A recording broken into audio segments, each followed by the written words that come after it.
Hi, class. Are you ready for a little bit more of the last of the really great Wangdoodle?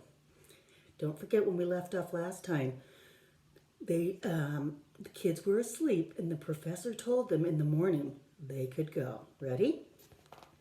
The professor woke them early. It was barely light and the sun had yet to show itself. Pockets of mist lay among the vivid blue hills.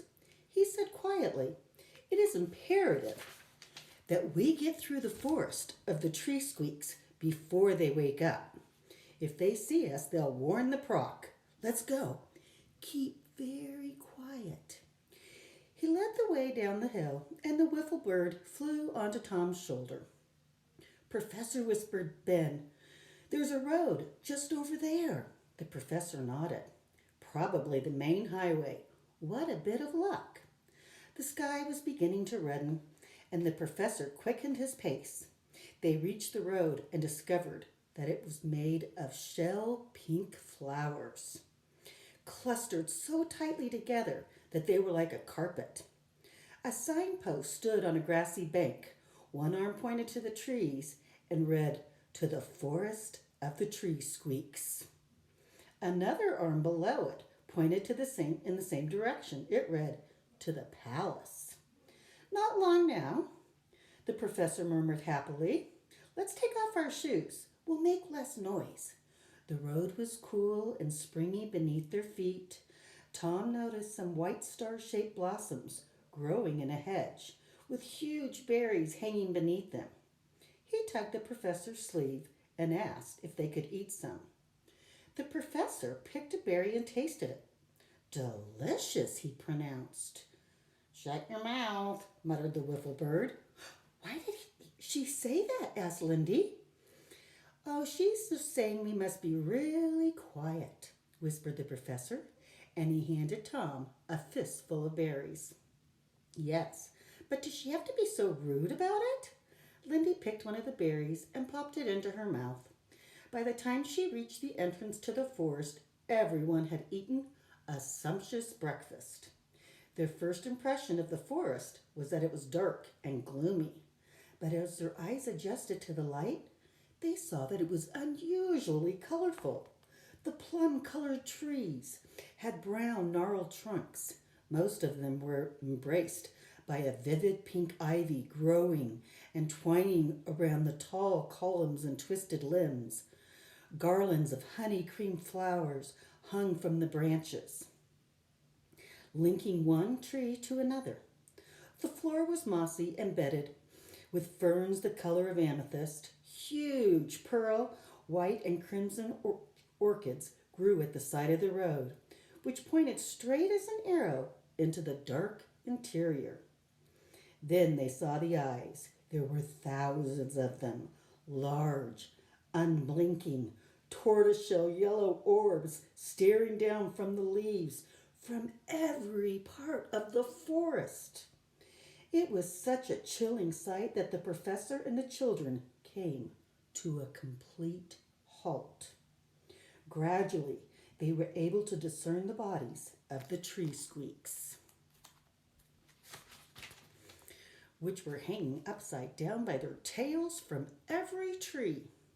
They were like little russet-colored monkeys with wings folded at their sides. Lindy took the professor's hand. "Are they awake or asleep?" she whispered. "Asleep, I think. They have a strange characteristic of being able to sleep with their eyes open. Come on." They moved forward again, clutching their shoes in their hands.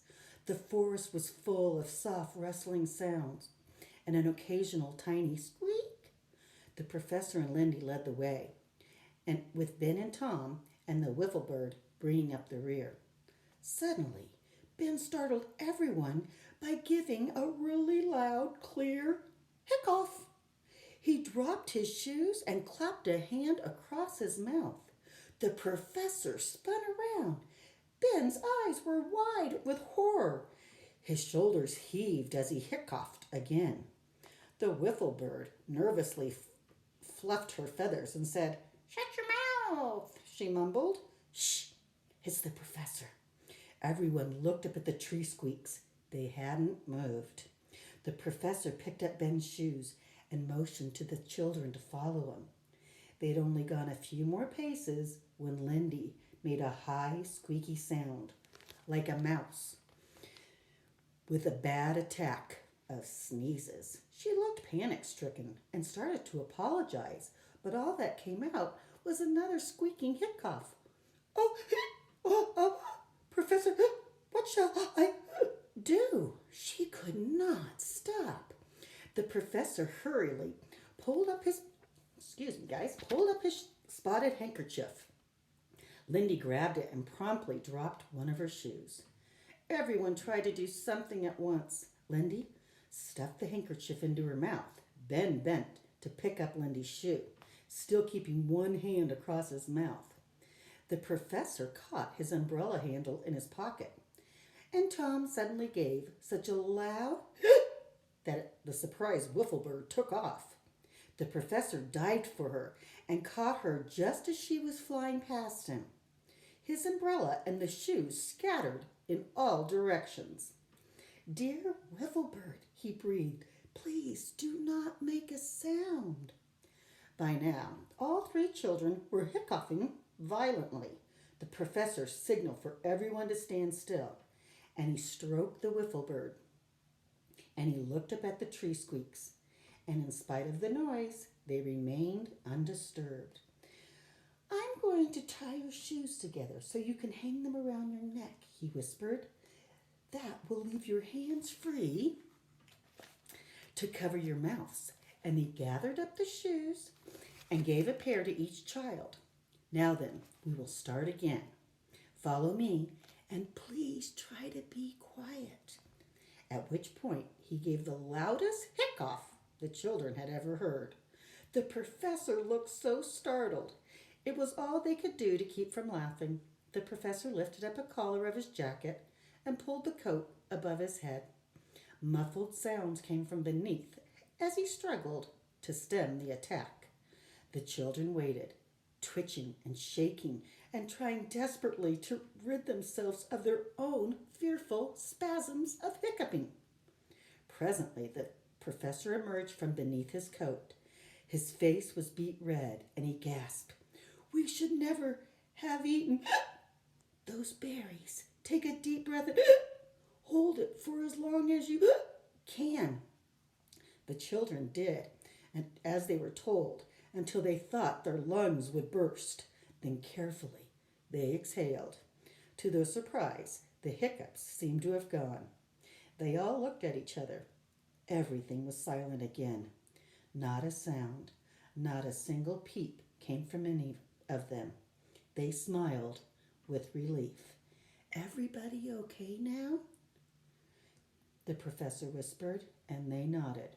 "Right, then let's get out of here." Oh, I can't wait till tomorrow to find out what's going to happen with the kids. Bye, you guys.